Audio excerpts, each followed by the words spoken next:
Rumah yang hancur bukan rumah direksi perusahaan di hilir, tapi rumah rakyat dan petani yang berada di kawasan hutan. Yang hancur para petaninya, rumah nelayannya, rumah-rumah buruhnya. Inilah yang kita sebut sebagai ketidakadilan ekologis.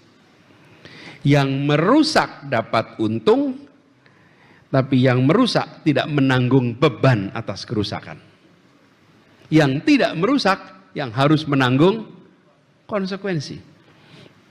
Itulah sebabnya ketika dikatakan di sini kembalikan hutan Indonesia, keadilan ekologis, kita harus paham ketidakadilannya di mana. Di sini nih ketidakadilan ini. Karena yang bekerja di sana tidak dapat apa-apa, tapi yang di ujung yang dapat. Tata kelola harus diubah. Nah, lalu kita sering dengar juga, ini semua banyak diakibatkan oleh pembalakan liar. Betul nggak pembalakan liar? Sebagian. Saudara sekalian, data tentang deforestasi di Indonesia menunjukkan kenyataan bahwa 97% deforestasi di Indonesia adalah legal.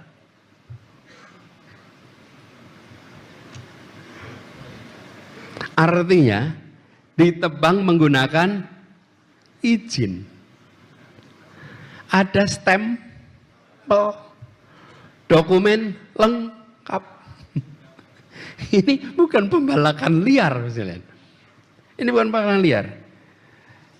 Bahkan lebih dari separuh dari kehilangan hutan, 59%, yang terjadi adalah di area konsesi perusahaan. Konsesi logging, konsesi kebun kayu, konsesi tambang, konsesi sawit, hampir semuanya legal. Maka pertanyaannya, apakah hukum kita sudah benar? Apakah peraturan kita sudah benar?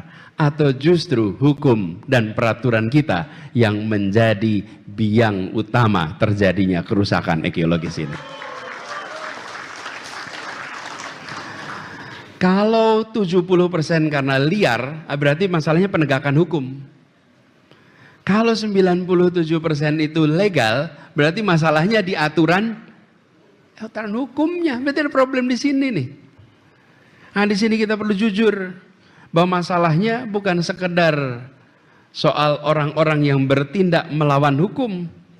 Masalahnya adalah sistem yang membolehkan pengerusakan atas nama pembangunan. Bukan tidak mungkin di dalamnya ada praktek-praktek koruptif. Ketika aturan-aturan ditekuk untuk kepentingan korporasi.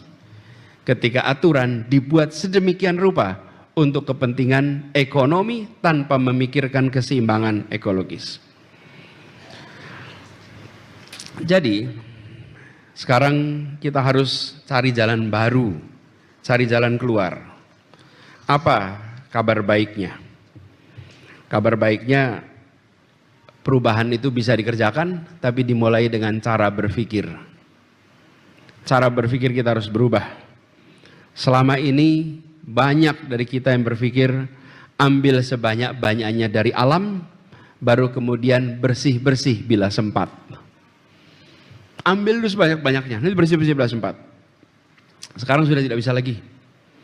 Kita sudah harus sejak awal merancang ekonomi yang regeneratif. Regeneratif itu artinya apa? Bisa bertumbuh kembali. Yang mengembalikan situasi alam seperti kondisi sebelumnya. Bukan sekedar menguras dan ditinggal pergi. Dan ekonomi regeneratif ini bukan mimpi, ini sudah dipraktekkan di berbagai tempat. Kita punya banyak sekali contoh. Indonesia bukan negara pertama yang melakukan pertambangan. Indonesia bukan negara pertama yang melakukan perkebunan. Bukan, banyak sudah mengerjakan. Dan banyak yang sudah mengerjakan dengan cara yang berkelanjutan. Regeneratif. Karena itu masyarakat mengelola hutan secara lestari ini harus dibuat regulasinya, harus mendapatkan manfaatnya yang jelas. Dan kalau kita bisa kerjakan ini di awal, maka dalam jangka panjang kita akan bisa mendapatkan kebermanfaatan dari ekologi, tapi tidak merusak ekologi. Download Tribun X sekarang, menghadirkan lokal menjadi Indonesia.